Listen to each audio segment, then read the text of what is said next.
J'en ai visité quelques stands et je vais revenir jeudi pour faire une visite beaucoup plus exhaustive. Mais j'ai déjà des étoiles dans les yeux. On a des modèles extraordinaires.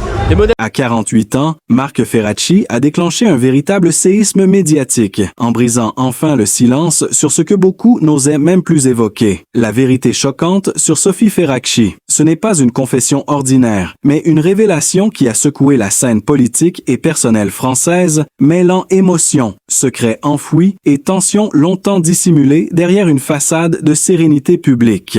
Dès les premières déclarations de l'économiste, les réseaux sociaux se sont embrasés, les plateaux télévisés se sont enchaînés et les rédactions ont stoppé tout pour couvrir ce que certains qualifient déjà de bombe sentimentale de l'année. Les mots de Marc Ferracci, pesés mais incisifs, ont résonné comme une déflagration dans un climat déjà saturé de rumeurs et de spéculations. Le visage grave, il a mis fin à des années de silence et d'interprétations contradictoires, en révélant des éléments inattendus sur sa relation avec Sophie Ferracci, jusque-là perçue comme une figure discrète mais influente de son entourage. Les réactions ne se sont pas fait attendre. Soutien, indignation, incompréhension, compassion, tout s'est mêlé dans un tourbillon de commentaires passionnés.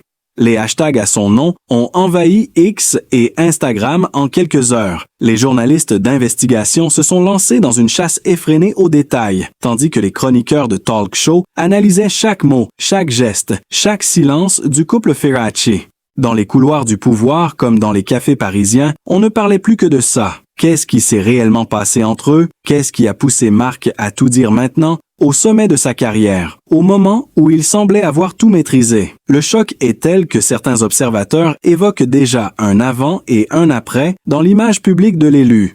Ce qui devait être une confidence intime s'est transformé en une onde de choc national, un tremblement émotionnel qui a fissuré les certitudes, exposé les contradictions et révélé la face cachée d'un homme qu'on croyait indestructible.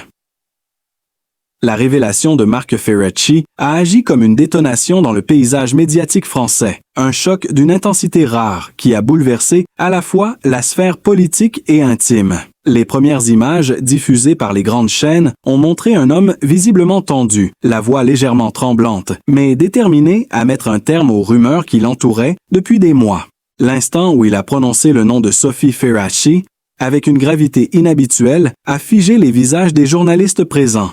Les caméras ont capté chaque battement de cils, chaque hésitation, chaque silence pesant entre deux phrases.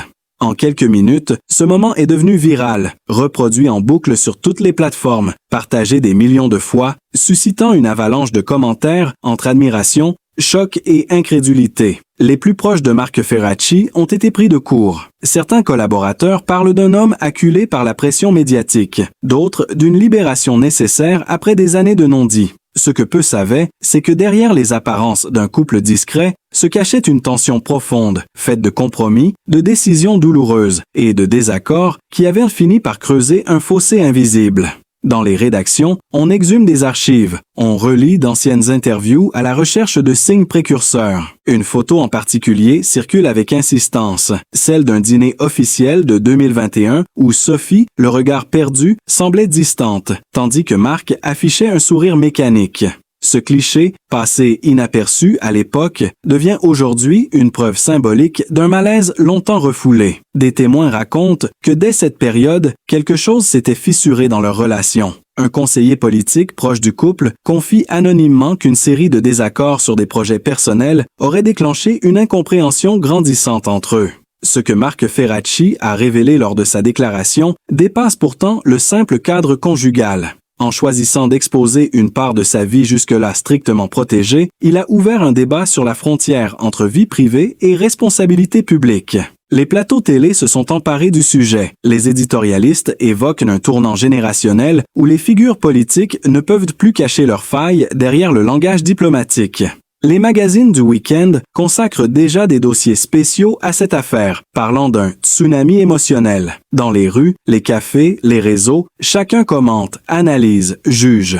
Certains saluent son courage, d'autres y voient une manœuvre de communication. Ce qui frappe surtout, c'est la sincérité désarmante de ces mots, le ton d'un homme qui ne cherche plus à convaincre, mais simplement à dire la vérité. Un passage de sa déclaration a particulièrement marqué les esprits, lorsqu'il a reconnu que certaines vérités ne peuvent non plus rester dans l'ombre, même si elles dérangent ceux qui les entendent.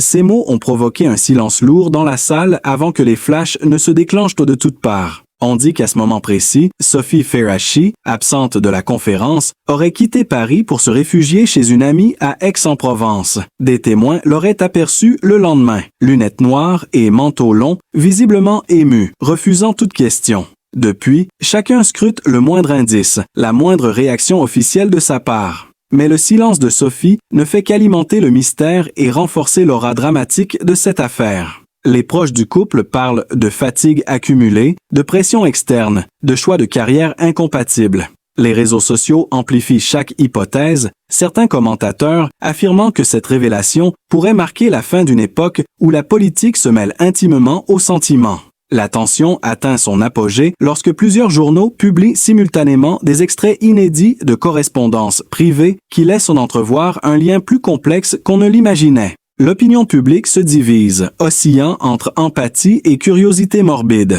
Les chroniqueurs de France 5, BFM et TF1 multiplient les analyses, tandis que les équipes de communication du Parlement tentent de calmer la tempête. À mesure que les heures passent, la ligne entre vérité et interprétation devient floue. On évoque des désaccords idéologiques, des ambitions divergentes, des blessures anciennes que le temps n'a pas su guérir. Marc Ferracci, lui, reste étrangement silencieux après sa déclaration initiale. Il a annulé toutes ses interventions médiatiques prévues, laissant place à un vide qui attise davantage la curiosité collective. Dans les couloirs de l'Assemblée, certains collègues parlent d'un homme épuisé mais apaisé, d'autres d'un stratège qui aurait choisi le moment idéal pour se confesser. Les heures qui ont suivi la déclaration de Marc Ferracci ont pris des allures de tornades médiatiques incontrôlables. Les rédactions de Paris à Lyon ont basculé en alerte continue. Les chaînes d'information ont interrompu leur programme habituel pour revenir sur ce qu'elles ont immédiatement qualifié de « révélation politique et sentimentale la plus déstabilisante de la décennie ». Les images de la conférence circulent en boucle. Le visage fermé, le regard fixe, Ferracci avoue ce que beaucoup pressentaient sans jamais oser l'affirmer. Sa voix, d'abord assurée, s'est brisée à plusieurs reprises lorsqu'il a évoqué les mois de tension, les choix impossibles, la distance émotionnelle devenue insurmontable. Dans la salle, les journalistes se sont figés, les appareils photos déclenchant frénétiquement, capturant le moment où la vie personnelle et publique d'un homme s'effondre sous les projecteurs. Dès la fin de sa déclaration, les réactions ont afflué. Des centaines de messages ont inondé les réseaux en quelques minutes. Des soutiens émus saluent le courage d'un homme qui ose parler sans artifice, tandis que d'autres dénoncent une mise en scène calculée. Les plateaux télé, saturés d'experts en communication et de psychologues invités à décoder les moindres gestes, analysent ce qu'ils appellent le regard du soulagement, visible dans les dernières secondes du discours. Certains observateurs politiques comparent la situation à un tournant dans la communication publique française. Une rupture entre la retenue institutionnelle et la sincérité brute. Mais au-delà du brouhaha médiatique, une onde de choc traverse les cercles privés du couple. Des proches confient à demi-mot que la fracture s'était ouverte depuis longtemps.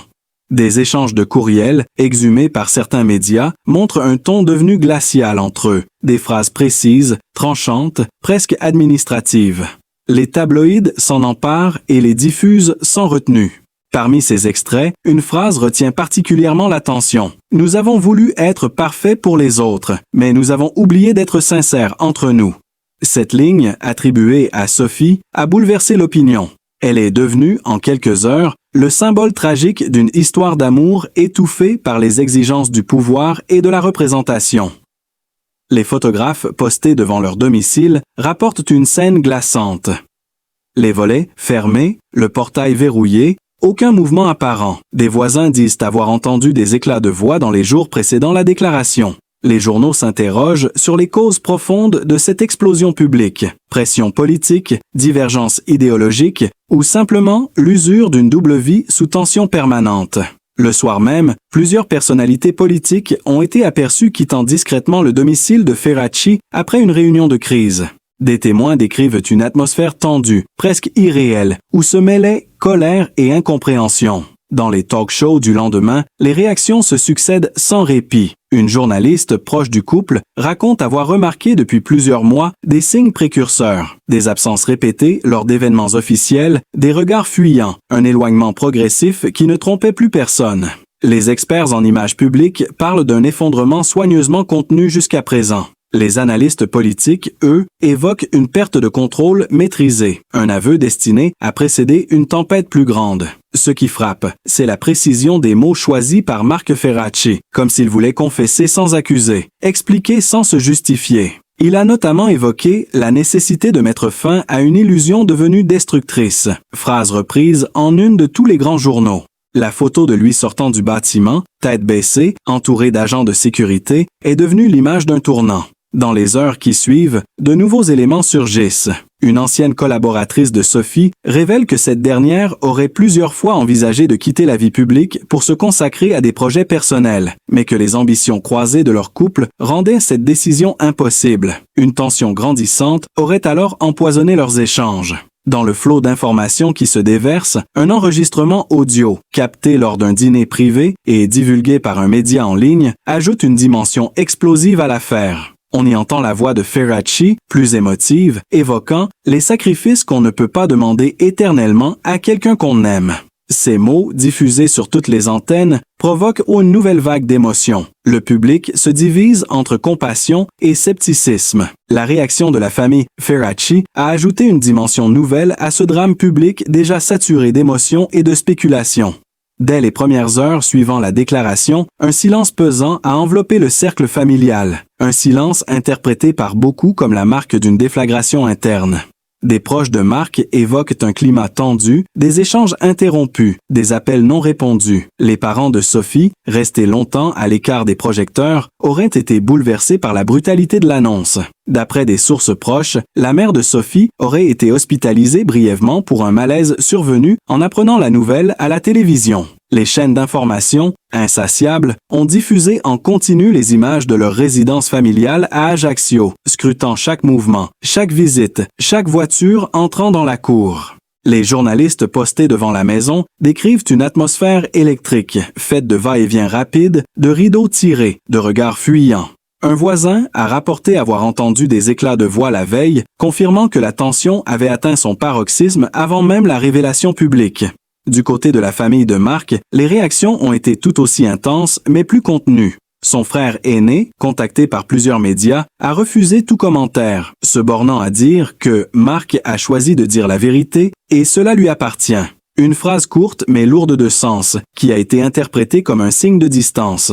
En revanche, un oncle de Marc, ancien magistrat, s'est exprimé sur une chaîne nationale en défendant la sincérité du député tout en déplorant la mise à nu publique d'un drame familial. Il a évoqué un homme en conflit permanent entre devoir moral et loyauté affective. Ce témoignage, diffusé en direct, a relancé le débat sur l'équilibre entre vie publique et vie privée dans les sphères du pouvoir. L'émotion s'est propagée jusque dans les cercles d'amis du couple. Des photos anciennes ont ressurgi sur les réseaux, montrant Marc et Sophie lors de réunions familiales, souriants, entourés de leurs proches.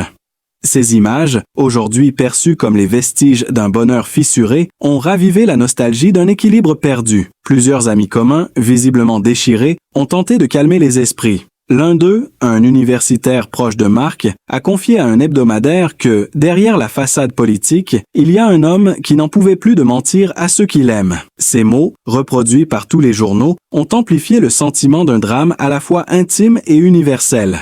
Du côté de Sophie, c'est le silence qui domine. Ses rares amis proches refusent de parler, se limitant à dire qu'elle souffre en silence avec dignité. Cependant, une amie de longue date, photographe, a partagé une image bouleversante. Une photo en noir et blanc de Sophie prise quelques jours avant la révélation, assise dans un café parisien, le regard perdu dans le vide, les mains serrées autour d'une tasse. L'image, publiée sans légende, est devenue virale, transformée en symbole d'une femme fragilisée par la tempête médiatique. Dans les milieux politiques, cette photo circule comme une preuve silencieuse du prix humain de cette confession publique. Les médias ont continué à fouiller, révélant des échanges anciens entre Marc et ses proches où transparaissaient déjà des signes de fracture. Dans un message daté de 2022, il écrivait à un ami « J'ai peur de perdre plus que ce que je peux supporter ». Une phrase courte, presque prophétique, reprise par tous les journaux du lendemain. L'impact émotionnel a dépassé le cadre familial. Les talk-shows ont invité des proches anonymes, des cousins éloignés, des connaissances d'enfance, chacun apportant un fragment de récit, une anecdote, un souvenir, jusqu'à saturer l'espace médiatique. Les journalistes décrivent une famille éclatée sous le poids de l'exposition, incapable de se protéger face à la machine médiatique. Des témoins affirment que certains membres de la famille ont quitté Paris pour se réfugier en Corse, cherchant à échapper au harcèlement incessant des reporters. Ce départ précipité a été interprété comme un signe de rupture définitive entre les deux branches familiales. Dans cette ambiance électrique, chaque geste de Marc est scruté. Sa brève apparition dans une rue du 7e arrondissement, tête baissée, escortée par deux proches, a été filmée par une équipe de journalistes. Les images, diffusées le soir même, montrent un homme visiblement épuisé, évitant les regards, muré dans un silence lourd. À mesure que les jours passent, les témoignages se multiplient. Une cousine de Sophie, jusque-là inconnue du grand public, a accepté de parler à un magazine People. L'impact de la révélation de Marc Ferracci sur le public a dépassé toutes les prévisions, transformant une confession intime en phénomène social d'une ampleur inédite. Dès les premières heures, les réseaux se sont embrasés, les vidéos de sa déclaration atteignant des millions de vues en quelques heures seulement. Le visage grave de Ferracci, filmé en gros plan, est devenu un symbole, celui d'un homme qui s'effondre et se redresse sous le poids d'une vérité qu'il ne pouvait plus taire. Les internautes ont réagi avec une intensité rarement observée dans ce type d'affaires. Sur les plateformes, les commentaires se succèdent à un rythme vertigineux, oscillant entre compassion et stupeur. Beaucoup saluent son courage, d'autres s'interrogent sur les raisons profondes de cette révélation publique, mais la majorité reste captivée par la dimension humaine de ce drame. Des milliers de messages évoquent la sincérité de son regard, la tension palpable dans sa voix, les silences chargés de sens qui ont précédé ses aveux. Certains fans, bouleversés, racontent avoir pleuré en regardant la séquence diffusée en direct, tandis que d'autres avouent s'être sentis trahis, comme si un pilier moral venait de vaciller. Dans les cafés, les bureaux, les universités, le nom de Ferracci s'impose dans toutes les conversations. Les gens ne se contentent plus de commenter un fait d'actualité, ils se sentent impliqués émotionnellement, témoins d'une chute et d'une renaissance publique. Des vidéos de réaction enregistrées en direct par des internautes envahissent pour les plateformes, montrant des visages incrédules, des larmes sincères, des applaudissements parfois, signe d'un lien étrange et puissant entre l'homme politique et ceux qui le suivent. Les médias, eux, amplifient le phénomène. Les émissions de débat se multiplient, opposant psychologues, journalistes et sociologues pour tenter d'analyser la portée émotionnelle de cette confession. Les mots authenticité et rupture reviennent sans cesse. Un chroniqueur célèbre parle d'un moment d'histoire politique et humaine, comparant Ferracci à ces figures publiques qui osent briser le mur de la façade institutionnelle. Dans les rues, des pancartes apparaissent spontanément lors de rassemblements symboliques. La vérité avant tout. Le courage d'aimer sans masque. Des citoyens ordinaires, touchés par la gravité de la scène, se filment en évoquant leurs propres expériences, comme si la révélation avait ouvert une brèche dans la conscience collective. Sur les plateaux télé, des invités évoquent le contraste saisissant entre l'homme politique froid et méthodique qu'il incarnait jusque-là, et ce visage bouleversé, presque vulnérable, qu'il a offert au pays. Les images de cette métamorphose passent en boucle, au ralenti, décortiquées comme une scène de cinéma. On y distingue la tension dans ses mains, le léger tremblement de ses lèvres, l'instant précis où ses yeux se voilent avant la phrase clé, celle qui a déclenché la tempête. Ce passage, désormais culte, est diffusé sur toutes les chaînes d'information, repris dans les journaux télévisés du soir, avec une musique dramatique en fond.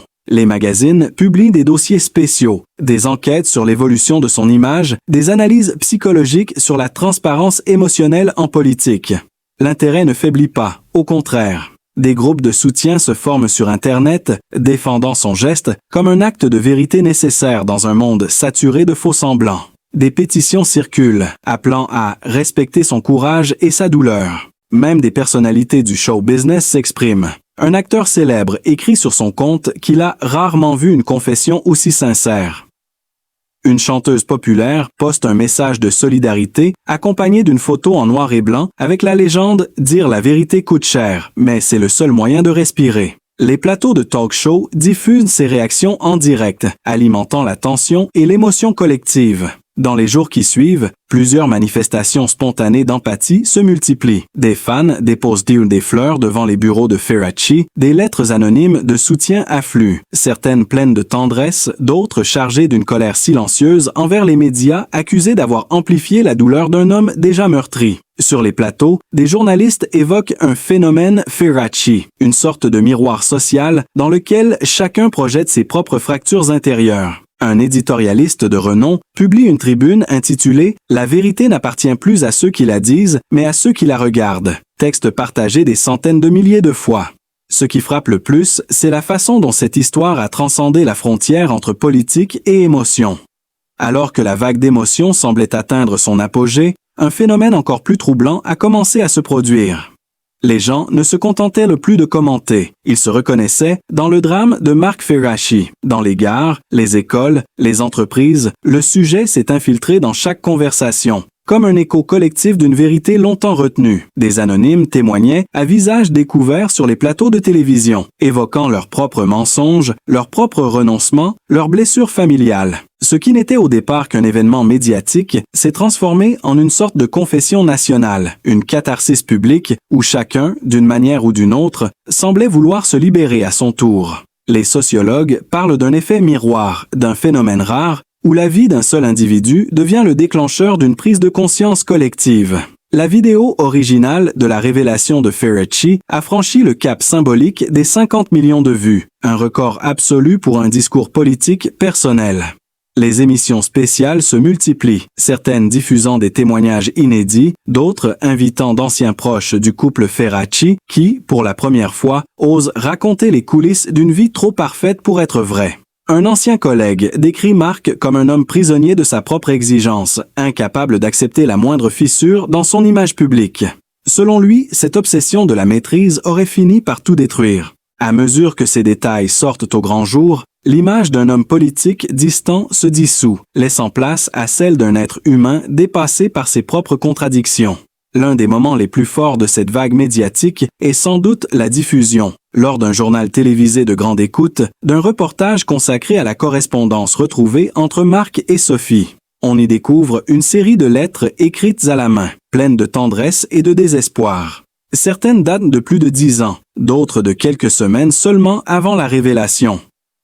Dans l'une d'elles, Mark écrit « J'ai bâti des murs pour me protéger, et je n'ai pas vu que tu étais resté de l'autre côté. » Ces mots simples, lus à l'antenne par une journaliste, la voix tremblante, ont bouleversé les téléspectateurs. Les réseaux se sont remplis de messages de compassion, beaucoup affirmant n'avoir jamais ressenti une telle proximité avec une personnalité publique. Des mères, des couples, des jeunes, tous se disent émus, touchés, comme si l'histoire de Ferracci et de Sophie devenait la leur. Mais au-delà de cette vague d'empathie, d'autres réactions plus sombres se dessinent. Certains accusent de Mark d'avoir trahi un serment intime, d'avoir exposé des blessures qui ne lui appartenaient pas seules. Des débats houleux éclatent dans les émissions de fin de soirée, opposant ceux qui défendent la sincérité de sa démarche à ceux qui y voient un geste égoïste, une manière de reprendre le contrôle d'une histoire qui lui échappait. Cette tension entre admiration et rejet contribue paradoxalement à amplifier encore l'audience. Chaque jour, de nouveaux éléments, parfois insignifiants, font l'objet d'analyses passionnées. Un geste filmé à la sortie d'un immeuble, un regard échangé avec un journaliste, tout est disséqué. Une vidéo amateur, tournée par hasard dans une rue de Paris, montre Ferracci marchant seul, sans garde du corps, un sac sur l'épaule. Les images tremblantes, accompagnées d'un fond sonore de pluie, deviennent virales en quelques heures. Pour certains, c'est la preuve d'un homme enfin libéré du poids de son rôle. Pour d'autres, c'est une mise en scène savamment orchestrée. Dans les jours qui suivent, plusieurs personnalités publiques prennent position. Des écrivains, des artistes, des intellectuels publient des tribunes, chacune plus enflammée que la précédente. Certains y voient un acte de courage politique, d'autres une dérive émotionnelle dangereuse. Le nom de Mark Ferracci envahit les unes des journaux, mais plus encore les conversations intimes. Les psychologues interviewés décrivent le phénomène comme un point de rupture collectif, une réaction viscérale face à un monde saturé de mensonges et de façades. Le soir, sur les balcons, dans les salons, les gens allument leurs écrans non plus pour se divertir, mais pour comprendre. Une caméra d'une émission d'actualité a même filmé des spectateurs suivant en silence la rediffusion de la déclaration, les yeux humides, comme s'ils assistaient à un moment d'histoire humaine plus que politique. La télévision ne parle plus que de cela. Des documentaires express sont produits. Des spécialistes du langage corporel décryptent ses moindres expressions, et chaque mot prononcé ce jour-là devient sujet d'interprétation. Dans le tumulte de ces révélations, il reste l'image d'un homme seul face à la vérité, debout malgré les tempêtes, refusant de se cacher derrière les apparences. Marc Ferracci, à 48 ans, n'a pas seulement livré un aveu, il a rappelé à toute une nation que la sincérité, même douloureuse, est une forme de courage. Derrière les critiques, les débats, les jugements, il y a un être humain qui a choisi de parler quand il aurait pu se taire, d'assumer quand il aurait pu fuir. Ce geste, si rare, mérite le respect. Que l'on partage ou non ses choix, son courage d'affronter le regard du monde force l'admiration. Si vous aussi avez été touché par cette histoire ou à cette histoire, si vous croyez encore en la valeur de la vérité et de l'émotion sincère, soutenez cette démarche. Laissez un like, partagez cette vidéo pour que le message de Marc Ferracci continue à vivre. Et abonnez-vous à la chaîne pour ne manquer aucun nouvel épisode de cette quête de vérité humaine qui, plus que jamais, nous unit tous.